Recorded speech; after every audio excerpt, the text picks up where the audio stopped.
Hi guys, welcome back to my channel my Sapna. So ये video बहुत ही informative होने वाला है वो उन बच्चों के लिए जो 2026 में अपनी बीएससी नर्सिंग की प्रिपरेशन स्टार्ट करना चाहते हैं। सो बहुत सारे ऐसे बच्चे हैं जिनका 2025 में किसी भी कारण से बीएससी नर्सिंग में सिलेक्शन नहीं हुआ, चाहे वो एम्स बीएससी नर्सिंग हो, यूपी बीएससी नर्सिंग हो, राजस्थान बीएससी नर्सिंग, किसी भी स्टेट का बीएससी नर्सिंग हो।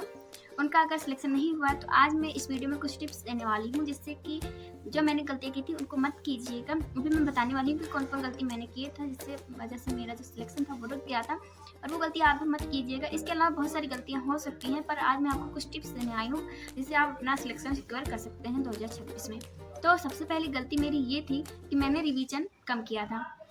वैसे जो सिलेबस होता है, बहुत सारे बच्चे बोल रहे थे मुझसे कि मैं बुक से जब पढ़ती हूँ या फिर पढ़ता हूँ तो जो बुक होती है उससे पढ़ने में मुझे ज़्यादा टाइम लगता है और लेक्चर देखने में मुझे कम टाइम लगता है। तो बहुत सारे बच्चों के अलग अलग कंडीशन हो सकते हैं, लेकिन मुझे बुक से पढ़ने में बहुत ही अच्छा लगता है क्योंकि बुक में सारी चीज़ें होती हैं, आप खुद से समझ के पढ़ेंगे तो आपको ज़्यादा आएगा। और बहुत एक कमेंट मेरे पास ये भी आया था कि आप लेक्चर कहाँ से लेती हैं जब 12th यूट्यूब पे होता है, आप यूट्यूब से पढ़ रही हैं 12th या फिर किसी का बेस से पढ़िए। तो पहले मैं बता देती हूँ कि जो मैंने बेस लिया है विजय एजुकेशन का, उसमें अभी 11 चल रहा है। और एक बच्ची मुझसे पूछ रही थी कि आप 12th कहाँ से पढ़ी? 12th मैं यूट्यूब से पढ़ती हूँ और अभी मैं यूट्यूब से ही पढ़ती हूँ। और जो विजय एजुकेशन का बैच है उससे मैं नहीं पढ़ी हूँ, सिर्फ मैंने बैच ले लिया है क्योंकि मुझे यूट्यूब से पढ़ने में अच्छा लगता है। और वो जहाँ विजय एजुकेशन का ऐप है वहाँ पे पार्ट में मतलब डिवाइड होते हैं, जो एक चैप्टर होगा उसको पार्ट में करके पढ़ाते हैं हम, तो सारे पार्ट को देखने में टाइम लग जाता है, इसलिए यूट्यूब पे मैं अच्छे से पढ़ लेती हूँ और उसके बाद मैं सेल्फ स्टडी करती हूँ। तो 3-4 घंटे मेरा लेक्चर में हो जाता है और सेल्फ स्टडी करके मैं करती हूँ। अगर मेरा एक दिन में एक लेक्चर नहीं हुआ तो मैं 2 दिन उसको देती हूँ। आप भी ऐसे हमारे पास अब सिर्फ 9 महीने का टाइम बचा है क्योंकि अगस्त भी खत्म होने वाला है। और जो बच्चे सोच रहे हैं कि मैं सितंबर से अपनी स्टडी कंटिन्यू करूंगी और मैं डेली 6 से 7 घंटे स्टडी करूंगी, उन बच्चों के लिए ये वीडियो ज़्यादा इंपॉर्टेंट होगी क्योंकि जो बच्चे कंटिन्यू 6-7 महीने अच्छे से पढ़ लेते हैं उनका सिलेक्शन भी हो जाता है। और बहुत सारे बच्चे होते हैं कि जो पूरे साल पढ़ते हैं पर भी उनका सिलेक्शन होता है नहीं होता, रुक जाता है। तो आज मैं बताने आई हूँ टिप्स जो कि आप फॉलो कर सकते हैं और उससे आपका सिलेक्शन ज़रूर हो जाएगा। तो सबसे पहला है रिवीजन। अगर आपने पूरा सिलेबस आपने कंप्लीट कर लिया, अगर हमारे पास अभी 9 महीने मान के चलते हैं क्योंकि मई में पेपर होता है और कभी कभी जून में भी होता है और मई में, इस बार मई में हुआ था पेपर, लेकिन 2024 में पेपर हुआ था वो जून में हुआ था। तो मान के चलते हैं कि मई से जून के बीच में होगा, हम अधिकतम मान के मई में ही चलते हैं। तो हमारे पास अभी 9 महीने हैं। 9 महीने में से अगर हम 6 महीने में भी अपना सिलेबस कंप्लीट कर लेते हैं तभी हमारे पास 3 महीने रहेंगे रिवीजन के लिए और टेस्ट के लिए।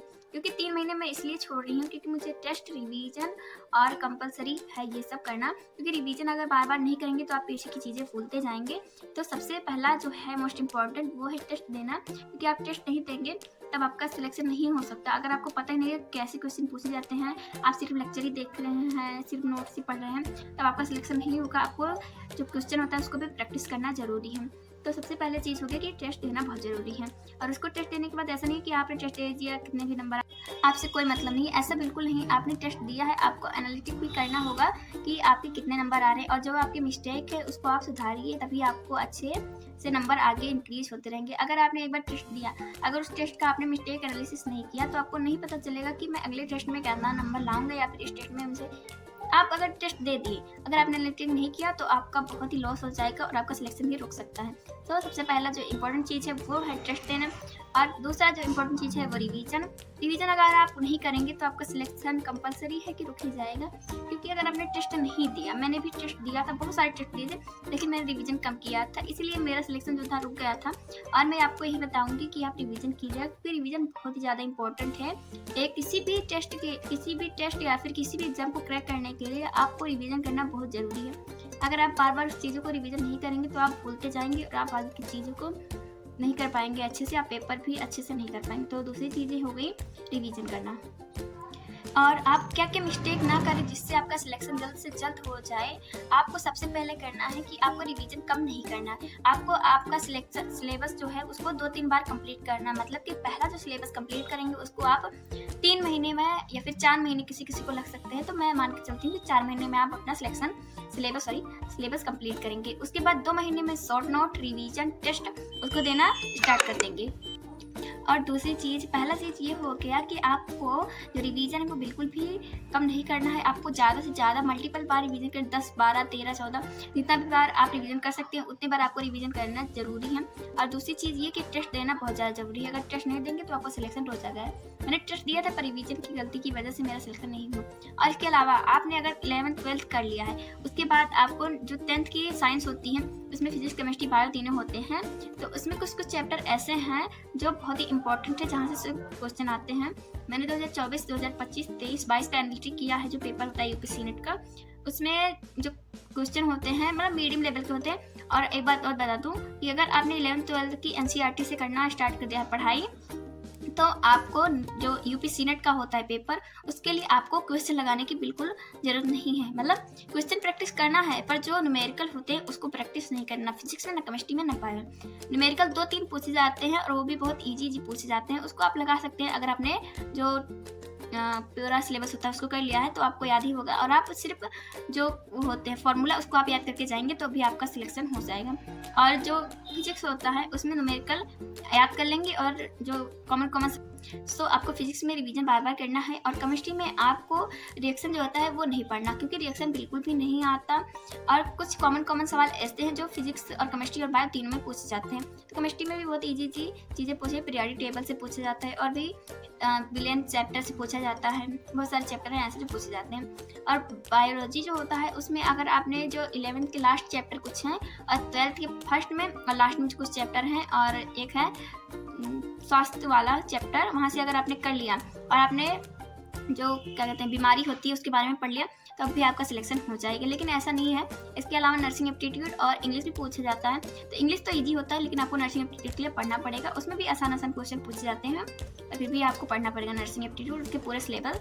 तो मैं कमेंटी पर पोस्ट कर दूंगी नर्सिंग एप्टीट्यूड के पूरा सिलेबस की क्या क्या आता है उसमें। और ये वीडियो मैं इसलिए बना रही हूँ कि जो बच्चे 2026 में प्रिपरेशन स्टार्ट करना चाहते हैं उनके लिए, कि वो ये गलतियाँ ना करें ताकि उनका सिलेक्शन हो जाए इस बार 2026 में। क्योंकि बीएससी नर्सिंग बहुत सारे बच्चों को पता ही, बहुत सारे लोग को नहीं पता, इसलिए वो लोग कहते हैं कि बीएससी नर्सिंग क्या ही है, इतना मुश्किल नहीं होता है। पर जब पढ़ते हैं तब आपको पता चलता है। जब तक आप उस फील्ड में नहीं जाएंगे तब तक आपको पता नहीं चलेगा कि कौन सी चीज़ कैसी है। तो जब मैंने 12th में करना स्टार्ट किया था तब मुझे लगा था ईजी है, पर मैंने एक साल ड्रॉप लेके देख लिया कि इतना भी ईजी नहीं है नर्सिंग। तो देखते हैं आगे आगे। और कुछ बच्चों को प्रॉब्लम होगी, कोई भी डाउट होगा तो आप मुझसे कमेंट सेक्शन में पूछ लीजिए, मैं उसको ज़रूर से ज़रूर क्लियर करूँगी। जो मुझे चीज़ें आती हैं मैं सबको मतलब सोचती हूँ कि मैं बताऊँ, क्योंकि मैंने जो गलतियाँ की थी वो आप मत कीजिएगा, मैं ही बताना चाहती हूँ, क्योंकि सिलेक्शन होना बहुत ज़रूरी होता है। और नर्सिंग ऑफिसर बनना भी बहुत ही अच्छा लगता है मुझे। मैंने जब नर्सिंग ऑफिसर की ज़िंदगी देखती हूँ मतलब बहुत ही अच्छा लगता है। लाइफ जो होती है उनकी बहुत ही अच्छी होती है। सो जो बच्चे 2026 में स्पेसिफिक पढ़ाई करना चाहते हैं वो मेरे से कमेंट में कुछ भी सवाल हो तो वो मुझसे पूछ सकते हैं, चाहे जैसे physics, chemistry, bio, nursing aptitude, GK, English, किसी भी चीज़ में डाउट हो तो आप मुझसे कमेंट करके पूछ लीजिएगा। मैं ज़रूर से ज़रूर रिप्लाई करने की कोशिश करूँगी। और मेरे चैनल को सब्सक्राइब करिएगा, ना कि जब तक आप सब्सक्राइब नहीं करेंगे तब तक आपको नहीं पता चलेगा कि वीडियो कब अपलोड होती है। तो मिलते हैं नेक्स्ट वीडियो में, तब तक के लिए बाय बाय।